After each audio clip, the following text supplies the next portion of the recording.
In the first reading today, St. Paul tells us that we are strangers and sojourners no longer, but rather, he says, we are members of the household of God. We're fellow members with the saints.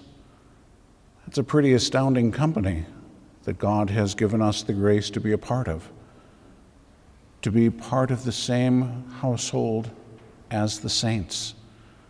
Now, obviously, St. Paul can use that word, as he often does, in the much broader sense. Those who believe in God, you could make it even a little narrower and say those in the state of grace are all saints.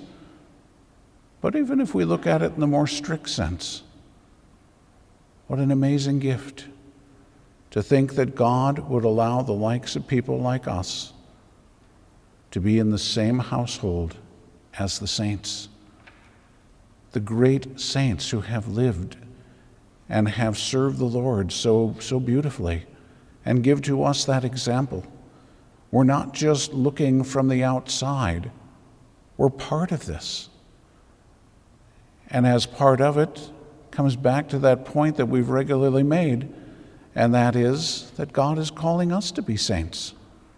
It's not just looking at those others who have done this, but it's learning from them, and it's putting it into practice now ourselves. As I pointed out many times, this is the greatest time in history to become a saint. This is the time that the saints actually wished that they could be alive during. And we have the privilege. So not only do we have the privilege of being able to learn from the saints, but now we have the privilege of being alive when any and all of the saints would have wished that they could have been alive.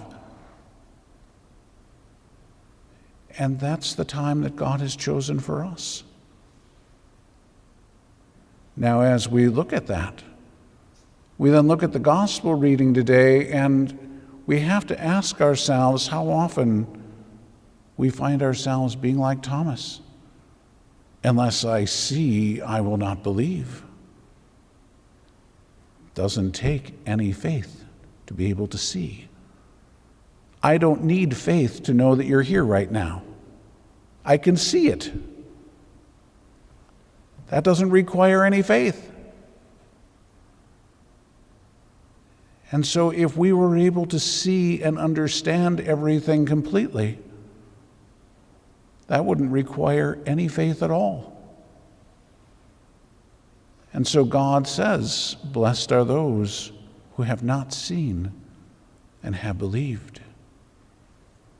If we can make that same act of faith as St. Thomas, to look at our blessed Lord and say, my Lord and my God, to be able to know that Jesus is both Lord and God, to know that he is truly present with us in the Blessed Sacrament, to know that he dwells within us in his indwelling presence with the Father and the Holy Spirit anytime that we are in the state of grace. 24 hours a day when we are in the state of grace, the Lord dwells within. He is right there. Do we have that trust, that faith, that confidence to be able to live our lives for him because we know who he is? That can't, when we look at the saints, that's not just an objective statement. Yes, it's an objective statement that Jesus is Lord and God.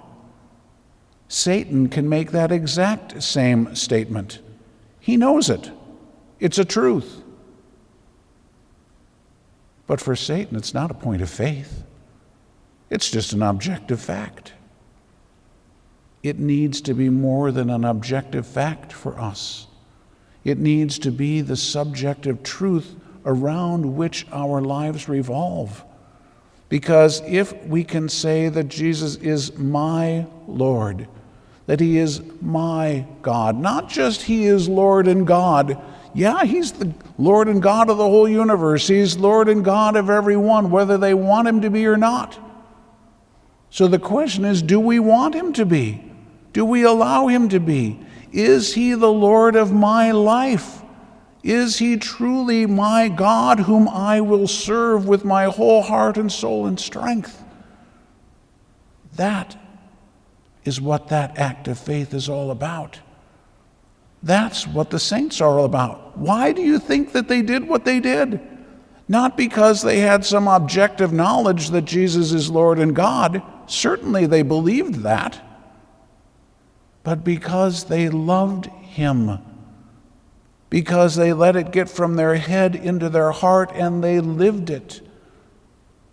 That's the example that we want to be able to have.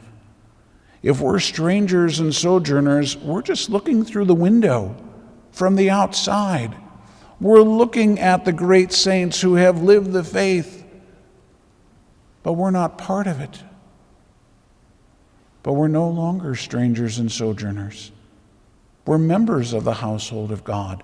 We've been brought in, and now it's our turn.